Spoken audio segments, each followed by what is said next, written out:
제가 여기 와서 굉장히 요즘 행복하거든요. 그 행복한 이유는요, 바로 소리에 있습니다. 소리. 무슨 소리일까 궁금하시죠? 아이들 소리입니다. 아이들 소리.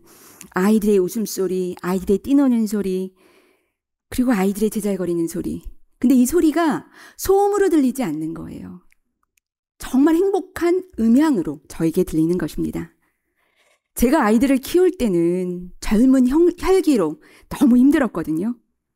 언제 크냐, 빨리 커라, 막 이런 마음이었는데 남의 집 아이들은 금방 커요. 근데 우리 집 아이들은 더디 크잖아요. 근데 너무 놀라운 것은 아이들만 크는 게 아니라 그 아이를 키우는 부모된 우리도 큰다는 것입니다.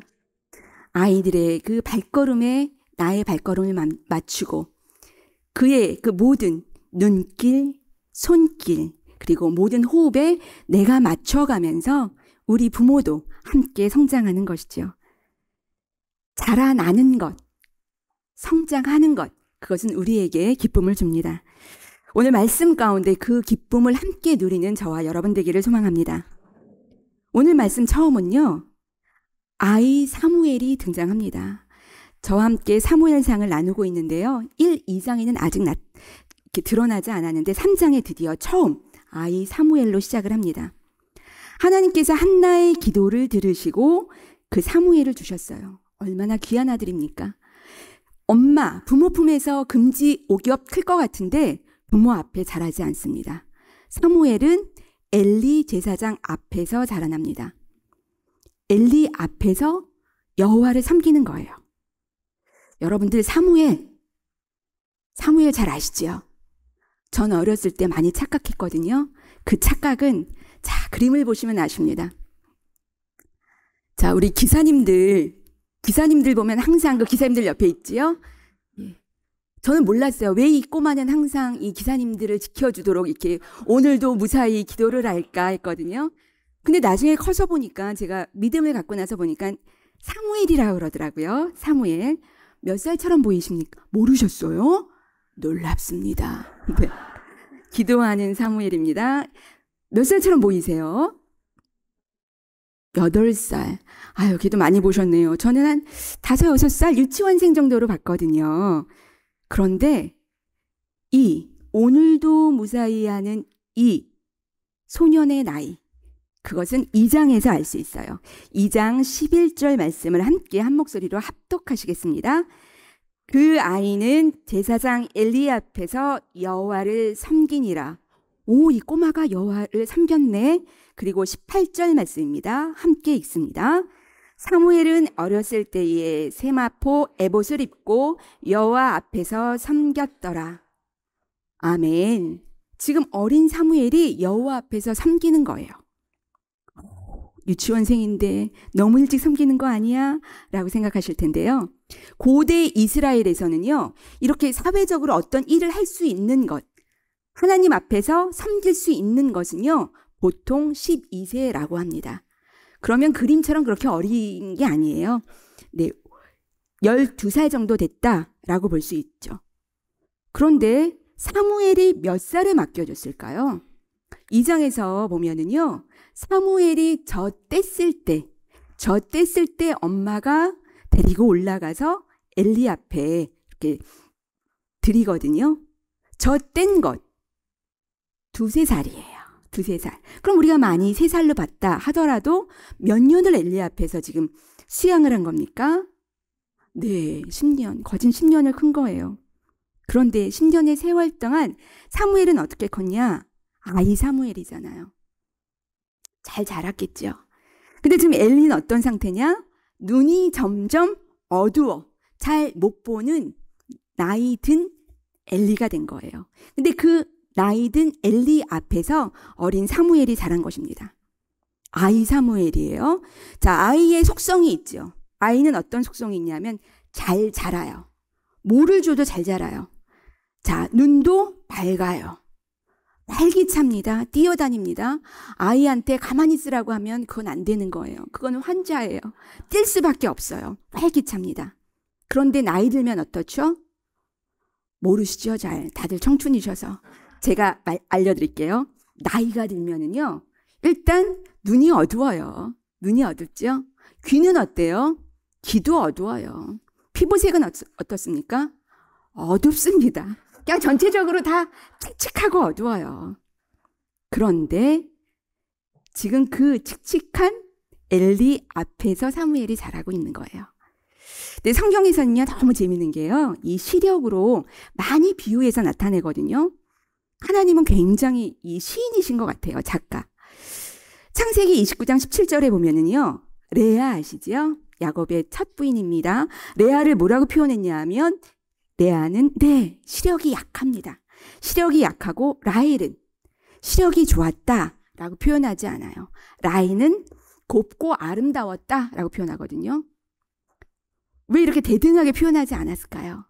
레아 못생겼고 라헬 예뻤다 라는 표현을 하나님은 돌려서 표현하시는 거예요. 시력이 약했다 라고 표현하십니다. 그래서 우리가 성경을 읽을 때 시력이 약하다, 눈동자 색깔이 부드럽다 라는 건 곧 뭐를 알 수 있을까요? 못생겼다 라는 걸 알 수 있어요. 그러면서 눈이 어둡다 라는 표현은요, 영적으로 좀 어둡다 라는 거를, 민감하지 않은 상태를 이야기하고 있는 것이죠. 지금 엘리가 그렇다라는 거예요. 그런데 그 눈이 어두운 엘리, 영적으로 둔탁해져 있는 엘리 앞에서 지금 아이 사무엘이 자라고 있는 것입니다. 더군다나 엘리 집안은 어떠냐 하면 굉장히 망해가는 집안이에요. 하나님 앞에 죄를 지어서 하나님께서 심판하시겠다라고 예언을 받은 그 집안입니다. 그런데 그 엘리 앞에서 자라고 있는 거예요. 여러분들이 자녀들을 저기 명문고등학교다, 명문대학이다 라고 보내셨어요. 보냈는데 알고 봤더니 거기 총장, 이사장, 교수들 할 것 없이 다 죄를 지어서 감옥 가게 생겼어요. 그렇다면 여러분들은 자녀들을 어떻게 하시겠습니까? 대답 안 하셔도 됩니다. 우리 다 같은 마음이에요. 그런데 사무엘이 그 상황 속에서 자라고 있는 것입니다. 그리고 이때 시대적 상황은 어떠냐? 우리 오늘 말씀 1절 다 함께 읽어보겠습니다. 시작. 아이 사무엘이 엘리 앞에서 여호와를 섬길 때에는 여호와의 말씀이 희귀하여 이상이 흔히 보이지 않았더라. 아멘. 희귀하다라는 거예요. 희귀하다라는 말, 뭐가 희귀하다고요? 하나님의 말씀이 희귀하다라는 겁니다. 희귀하다라는 거는요, 보배롭다, 귀중하다, 드물다라는 뜻입니다. 그러니까 값비싼 보배를 찾기 어렵듯이 당시에 하나님의 말씀을 찾기 힘든 시대다라는 걸 이야기해 주고 있는 것이죠. 그렇기 때문에 하나님의 이상, 하나님의 환상을 볼 수가 없는 그런 시대입니다. 굉장히 절망적인 시대를 이야기하고 있죠. 그런데 이 시대 사람들은 지금 자기가 살아가고 있는 이 시대가 암흑의 시대라는 것을 알고 있을까요? 만약에 모른다면 왜 모르고 있는지 참 답답하죠. 우리가 삼자적 입장이라 그렇습니다. 우리를 본다면요, 지금 우리는 계속해서 뭐라고 얘기해요?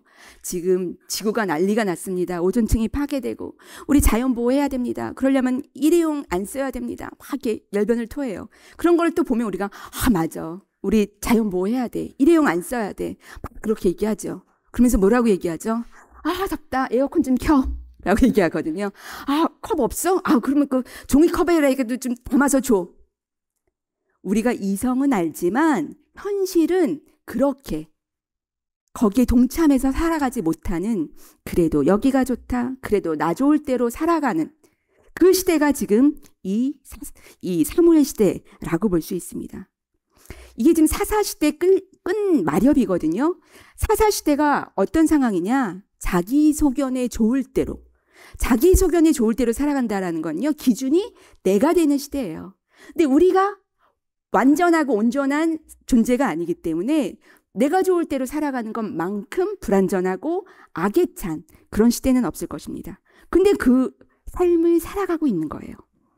암흑과도 같은 이 시대에 암흑으로만 놔두지 않으시는 하나님. 오늘 3절 말씀 함께 봉독하시겠습니다. 시작. 하나님의 등불은 아직 꺼지지 아니하였으며 사무엘은 하나님의 궤에 있는 여호와의 전 안에 누웠더니. 아멘. 암흑과도 같은 시대 속에 그럼에도 불구하고 하나님의 등불은 아직 꺼지지 아니하였다라고 말씀하십니다. 제가 좋아하는 찬양, 상한 갈 때 꺾지 않으시는, 너무 못 부르죠. 꺼져가는 등불 끄지 않는, 이사야서 말씀입니다. 42장. 하나님께서는 끄지 않으세요. 그의 선하신 사랑으로요, 아직 꺼지지 않았다라고 말씀하고 계시는 거예요. 성소의 불은 어때야 되냐 하면요, 성소의 등불은 꺼져서는 안 돼요. 언제까지요?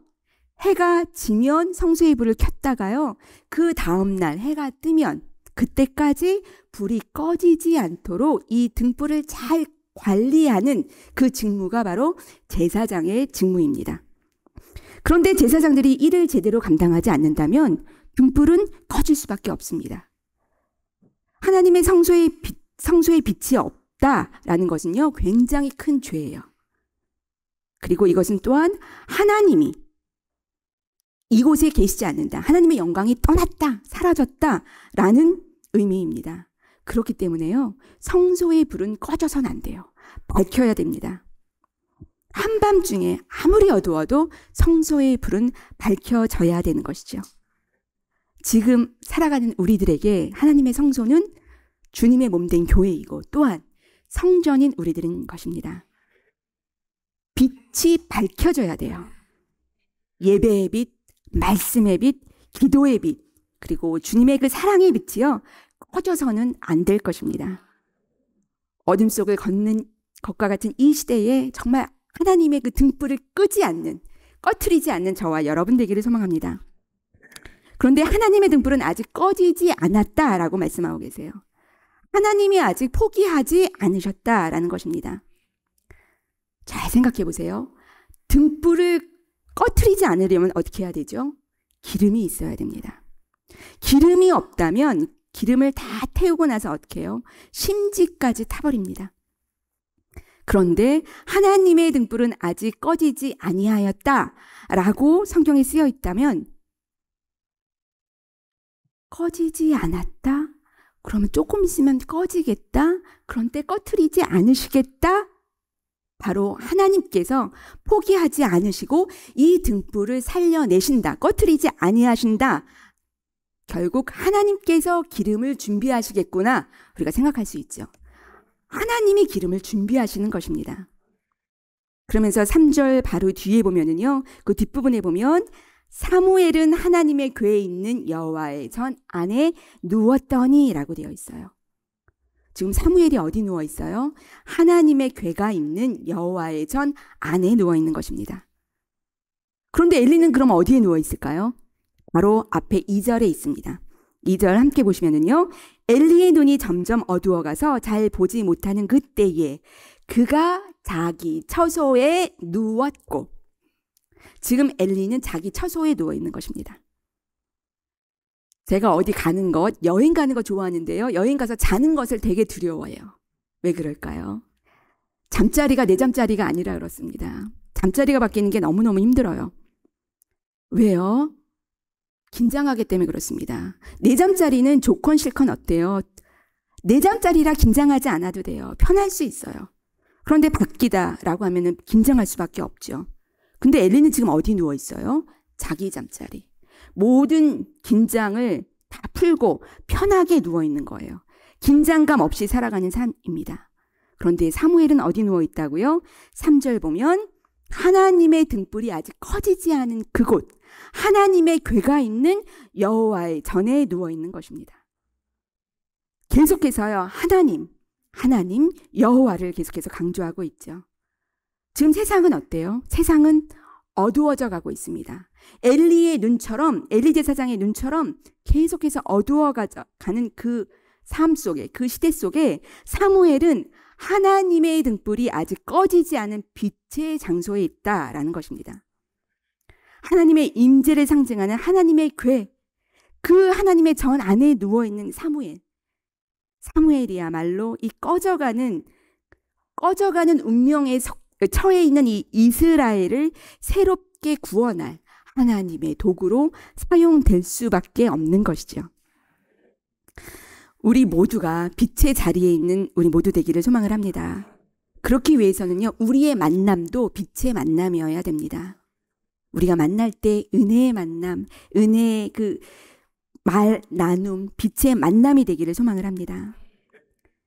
이 누워있는, 빛의 장소에 누워있는 사무엘을 하나님이 부르세요. 그게 4절 말씀입니다. 여호와께서 사무엘을 부르시는지라 그가 대답하되 내가 여기 있나이다 하고 누구에게로 달려갈까요? 엘리에게 달려갑니다. 그리고 저를 부르셨어요 라고 묻지요. 근데 엘리가 아니야 나 안 불렀어. 다시 가서 누워 라고 이야기하죠. 그리고 6절에서 다시 여호와께서 부르십니다. 근데 사무엘이 엘리에게 다시 갑니다. 저 부르셨어요? 아니 안 불렀어. 가서 누워. 8절에서도 다시 반복이 되죠. 근데 세 번째에서는 엘리가 깨닫게 돼요. 자, 여호와께서 너를 부르시면 여호와여 말씀하옵소서 주의 종이 듣겠나이다 라고 대답해 라고 그 방법을 알려주죠. 이제 왜 이렇게 세 번씩이나 계속해서 깨닫지 못했을까? 그건 7절에 그 이유를 말해주고 있습니다. 7절 말씀입니다. 함께 읽겠습니다. 사무엘이 아직 여호와를 알지 못하고 여호와의 말씀도 아직 그에게 나타나지 아니한 때라. 아멘. 아직 여호와를 알지 못하고 여호와에 대한 지식이 전혀 없던 때이기 때문에 그렇습니다. 그리고요, 지금 사무엘은 어떤 상황이냐? 지식으로 알고 있어요. 율법을 지금 잘 지키고 있어요. 머리로 알고 있는 상황입니다. 그런데 개인적인 체험은 없는 거예요. 하나님과의 인격적인 사귐은 없는 것이죠. 책으로만 알 뿐 직접적인 만남은 없는 상황인 거죠. 그래서 아직 알지 못한다라고 표현되어 있는데요. 이것은 우리가 착각할 수 있습니다. 이 앞에 엘리의 아들들이 하나님을 알지 못했다라고 되어 있는데 그거와는 구별돼야 돼요. 엘리의 아들들은 어땠냐면 여호와 하나님을 주님으로 인정하지 않은 거예요. 그래서 하나님의 말씀에 복종하지 않은 상태입니다. 아주 죄된 상태인 거죠. 그런데 사무엘은 그렇지 않습니다. 사무엘은 율법적으로, 이론적으로, 문자적으로 하나님을 잘 알고 그대로 섬기고 있었으나 아직 하나님과의 직접적인 만남의 체험은 하지 못한 그런 상황입니다. 우리가 아무리 하나님에 대해서 잘 알고 주님에 대해서 열심을 가지고 우리가 배워 나아가도요, 하나님께서 우리를 만나 주러 오시지 않으면 우리가 하나님과 특별한 교제를 나눌 수 없습니다. 아이, 그럼 뭐 막 살아도 되지 라고 하면 안 되고요. 우리가 어떻게 해야 돼요? 하나님이 언제든지 오실 수 있도록 우리는 준비된 그 모든 만남의 장소를 준비해야 되는 것이죠. 언제든지 주님을 만날 수 있도록 준비하는 저와 여러분 되기를 소망합니다. 부르심의 사무엘의 반응이요, 굉장히 달라요. 첫 번째 부르심에는요, 대답하고 제가 여기 있습니다 라고 대답하고 달려가요. 이 달려간다라는 단어는요, 야라츠라는 단어인데요.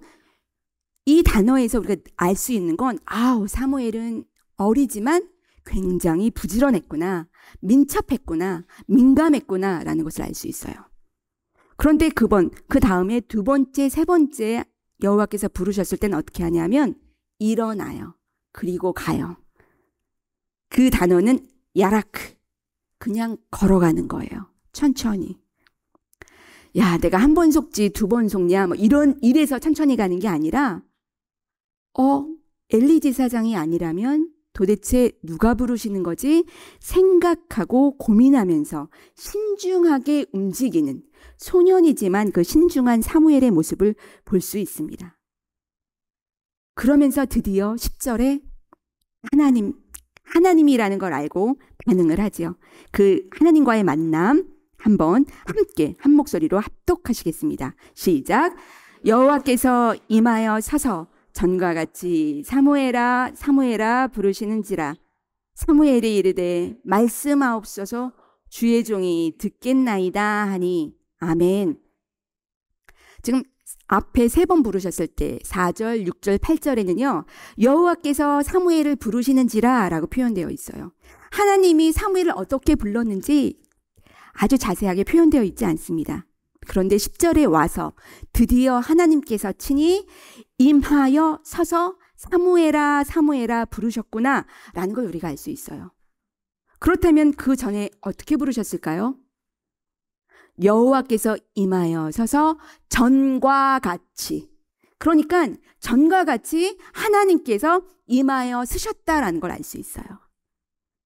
임하다, 쓰다, 이 단어는요, 육체, 영이 아니라 이 육체를 가진 인간에게 사용된 단어입니다. 그런데 지금 하나님은 어떤 분이세요? 육체를 가지신 분이 아닙니다. 영적 존재이신 거예요.